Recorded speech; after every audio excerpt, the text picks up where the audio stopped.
My name is Jim Thomas, and welcome to the Fitness Management Update. Our topic today is common advertising mistakes made by gyms. And here's number one, it's not knowing if advertising is even working. And you must track this, every phone call that comes in must make sure you have a telephone inquiry tracking sheet. And at the very least, from the standpoint of our topic today, making sure you're finding out what that source is, how many calls are you getting, how many appointments are you getting, how many shows, how many sales. You need to know, first of all, if it's working. One of the common things that we see a lot with direct mail, whereas the club owner will say, well, direct mail really didn't work. And indeed, it may have worked, and it may have worked pretty well. We just did a very poor job of tracking. Number two is when to advertise. We talk to many clubs and we'll ask them, when do you market your gym? Well, we'll do something around the first of the year.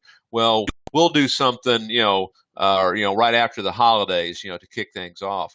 And the thing about advertising, the thing about your job description as an owner of a gym, your job is to make sure that people are walking in that door, to make sure you're getting email inquiries, to make sure that phone's ringing.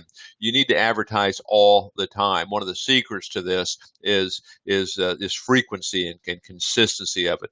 And there's a lot of great benefits. Not only does it going to help you write more sales, it'll help keep competition on their heels, and it's a great way to show your staff that you really support them.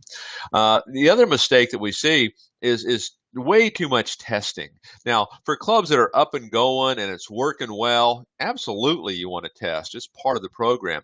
But if you're in a situation you're trying to get this club back on track, or you're just getting started, this is not where we'd recommend you want to test. You want to go to programs that are proven. Now, there's no absolute guarantees in marketing, but you can get a pretty good idea of what has a historical success rate, and you want to go there first. So don't find yourself, particularly if you're in a turnaround, or trying to test anything. Next, in terms of mistakes, is advertising in the wrong place and outside your pull area. In most facilities, of course, it can vary a little bit as you get into some rural areas and clubs with pools and tennis courts and things like that. But, generally it's going to be about a 15-minute drive time, maybe a 3-mile radius around your gym. And if you're doing advertising, say on TV, that's going out, 30 miles away, 20 miles away, it's not going to be effective. If you're in newspaper, it's doing the same thing. It's not going to be as effective. You want to make sure you're advertising in videos that are going to attract within that 3-mile radius around your gym. And then finally, mistakes that we see made by gyms when it comes to advertising is we sell based on features instead of benefits.